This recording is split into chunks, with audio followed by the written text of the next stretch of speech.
Reuters का ताज़ा तरीन सर्वे बताता है कि 74% अमेरिकन पब्लिक जो है वो ट्रंप के इस प्लान की मुखालफत करती है। हत्ता कि इवन रिपब्लिकन वोटर्स भी 55% रिपब्लिकन वोटर्स इस प्लान के ख़िलाफ़ हैं।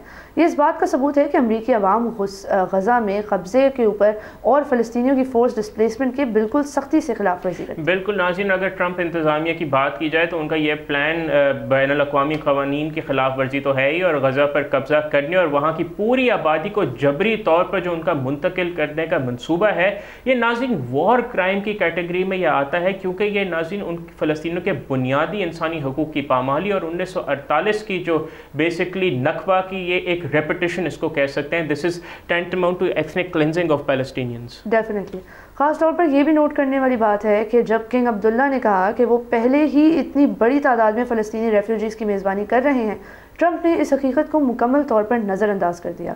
और ये बहुत ताज्जुब की बात है क्योंकि इस वक्त जॉर्डन और इजिप्ट में एक बहुत वाफिर मिक़दार में फ़लस्तीनी रेफ्यूजीज़ मौजूद हैं।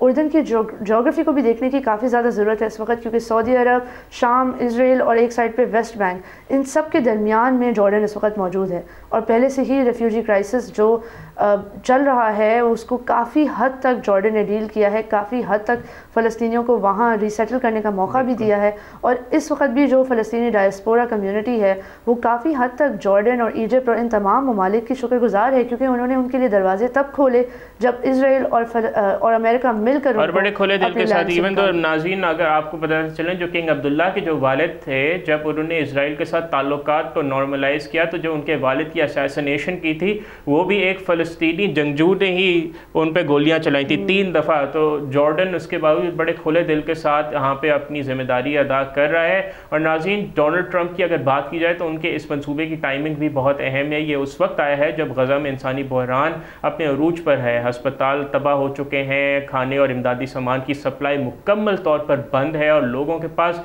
बेसिक ज़रूरियात ज़िंदगी अभी तक नहीं है। और इसमें रिवेरा की बात करना फ़लस्तीनियों की तकलीफ़ का मजाक उड़ाने के ही मुतरादिफ है।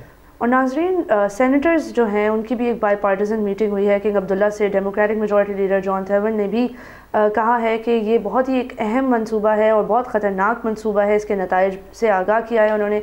ये मुलाकातें अहम हैं क्योंकि अमरीकी कांग्रेस इस वक्त 8 पैकेजेस पर कंट्रोल रखती है और उनके पास ये फैसला करने की सलाहियत है कि क्या वो किसी न किसी तरह डोनाल्ड ट्रंप के इस प्लान को रोक सकेंगे या नहीं।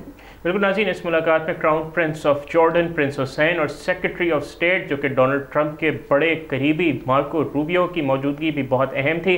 किंग अब्दुल्ला ने उनके सामने वाज़ेह किया है कि इस तरह के प्लान्स न सिर्फ गैर कानूनी हैं बल्कि पूरे खित्ते में देर पा अदम इस्तेहकाम पैदा करेंगे। और नाज़रीन, यहाँ पर यह बात हम पहले भी देख चुके हैं कि जो ज़बरदस्ती किसी को अपनी ज़मीन से निकाला जाता है तो उसके जो ड्रॉबैक्स हैं वो दहाइयों तक चलने वाले जो कॉन्फ्लिक्ट्स और जो तनाज़ात हैं उनको जन्म देती है। बिल्कुल, और ट्रंप के आइडिया को रीजनल पर्सपेक्टिव से भी देखना बहुत ज़्यादा ज़रूरी है, क्योंकि गज़ा के टेक ओवर करने का मतलब है कि सिर्फ ज़मीन पर कब्ज़ा नहीं है बल्कि ये पूरे रीजन की सिक्योरिटी के लिए एक बहुत बड़ा ख़तरा है। इससे ना सिर्फ पूरी फ़लस्तीनी आबादी की नकल मकानी होगी बल्कि ये मुस्तक़बिल में मज़ीद तनाज़ात का बायस भी बन सकता है। सब्सक्राइब करें और बेल दबाएं ताकि कोई खबर रह न जाए।